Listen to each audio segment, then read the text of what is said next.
Hello, protocols, packets, and programs. That's how I start off the Application Security Weekly episodes. I'm Mike Shema, the host of that podcast. But today I'm here with Mandy Logan. We're wrapping up day 2. I think it's just day 2. It's a long week already of RSA Conference. It's so funny you say that because I was looking back at the agenda and I was going, wait, we've got to be at Thursday, right? And it's not. We're barely at Tuesday. Barely a Tuesday. I'm going to have my own AI agent go attend the rest of the sessions for me. And here I was thinking about going through all of the difficulty of cloning myself, but no, I should just have agents. Just send the agent. They can get up in the morning. You can have the coffee. They can go to the sessions. I'm curious.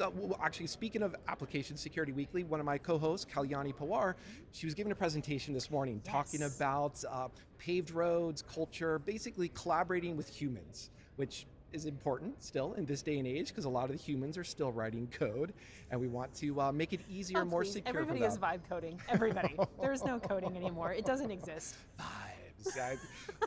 I am looking forward to the era of vibe coding just to see what that's going to mean for application security, job security. Oh, that's going to be interesting. We've had a couple of conversations about that here and even online about, well, certain individuals are saying that coding is dying. As a career, don't go into coding.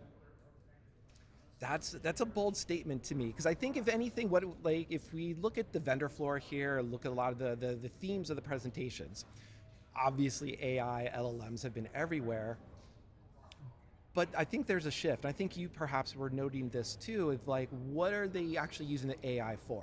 Yes. There's a difference between the hype that AI solves our problems, AI writes our code, versus, well, AI is actually just going to help me a little bit in the SOC, or it's going to help me analyze a whole a massive amount of log events or maybe some mundane tasks so that I can spend my time doing some good architecture. Yes. Does that resonate with you, or what did you see? Oh, absolutely. And there's a couple of things like today, speaking earlier about how I think it's fantastic that we are in a niche where we actually have the data.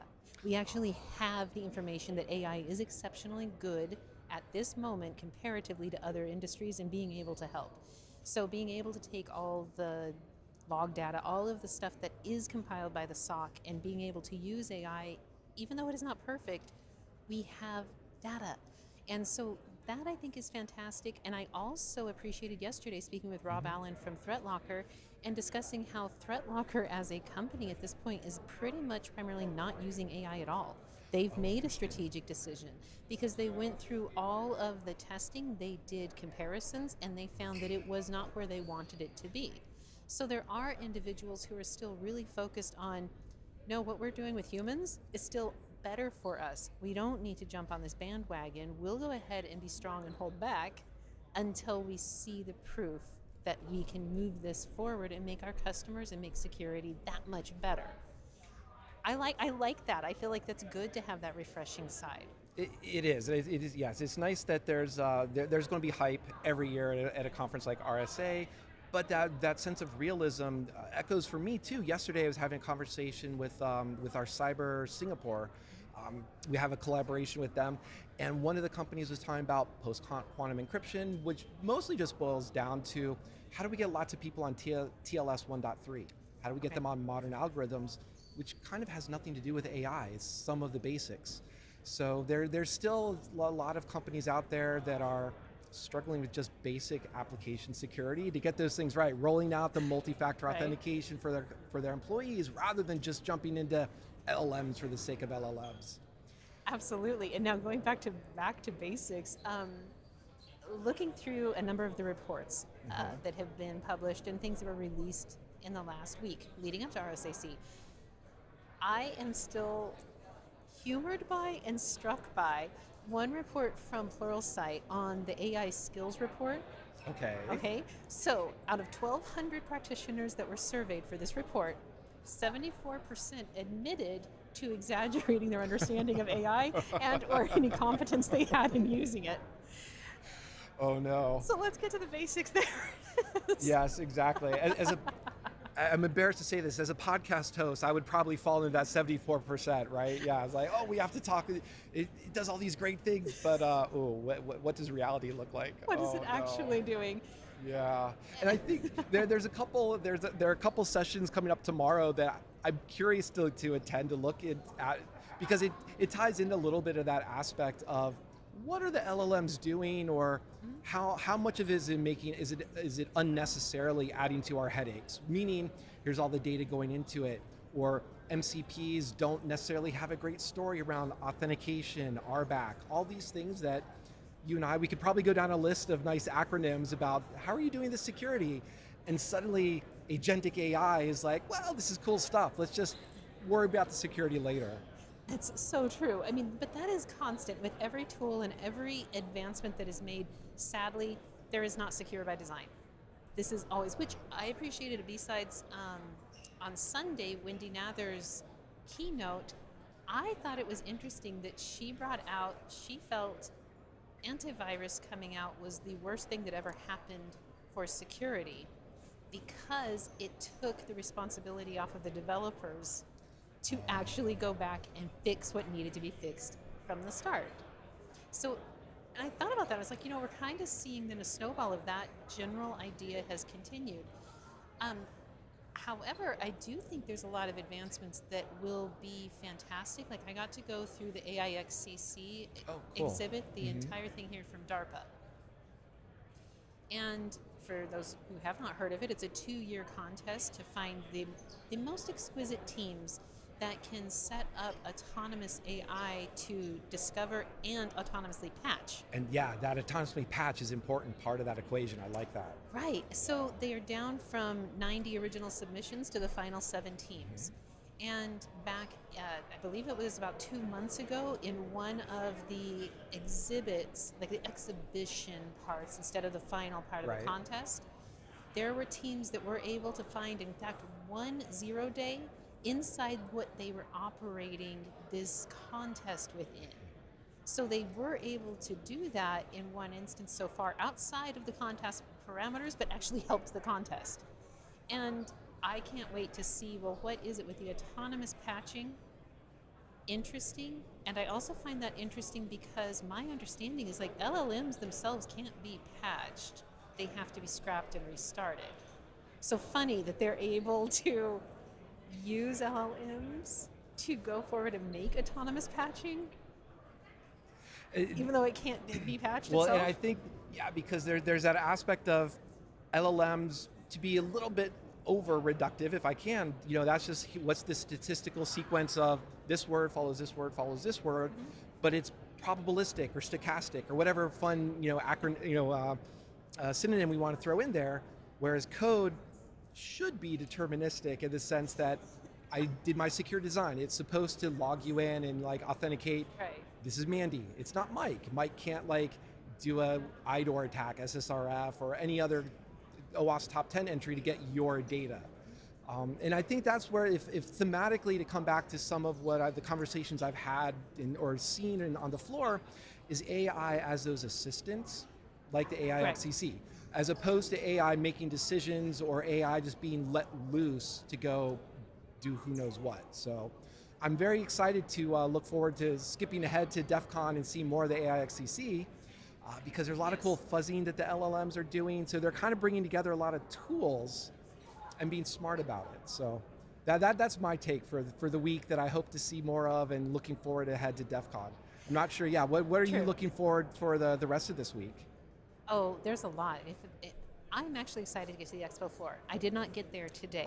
Okay. But I enjoy, and I had mapped out ahead of time, of course, the vendors and first-time exhibitors, different products that I am intrigued by, or things where I feel like the company has a certain level of valor and integrity that I really want to connect with. So I'm actually excited about the expo.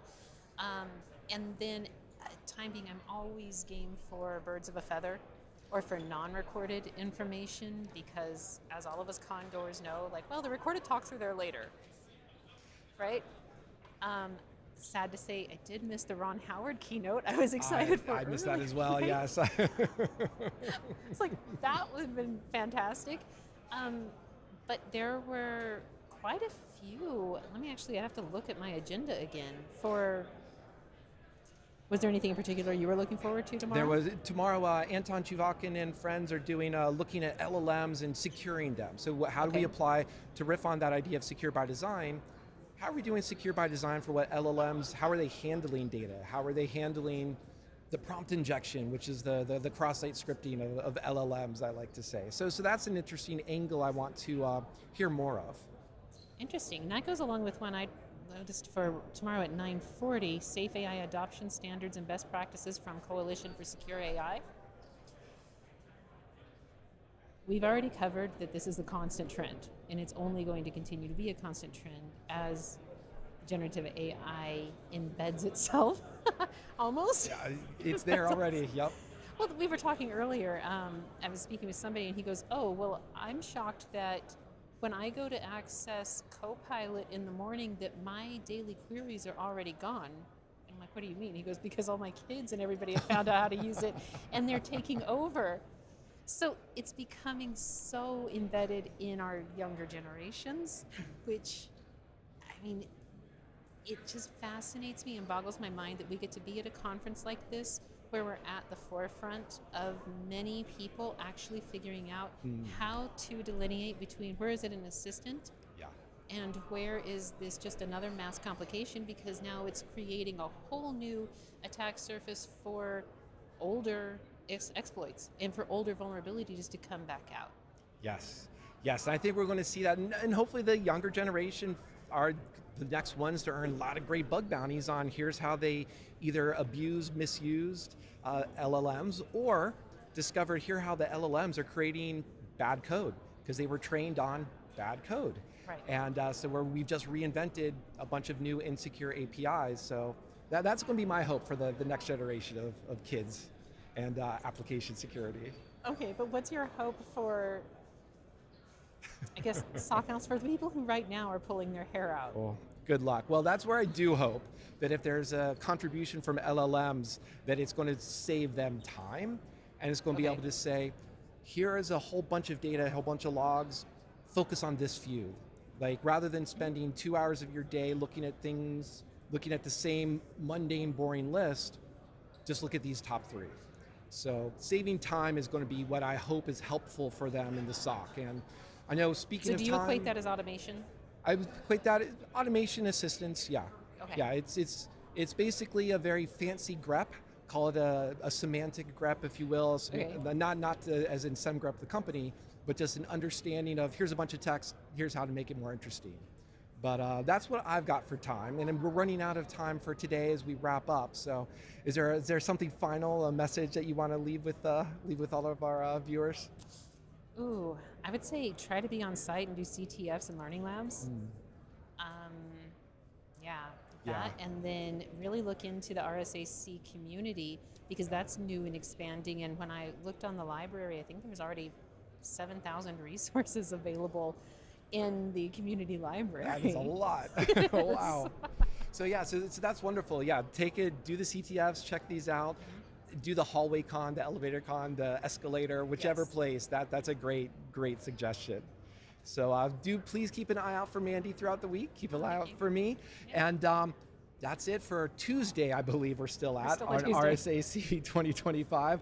We'll see you tomorrow for a whole new set of interviews from all of our hosts, and another morning introduction, another Wednesday wrap up as well. Thank you, everyone.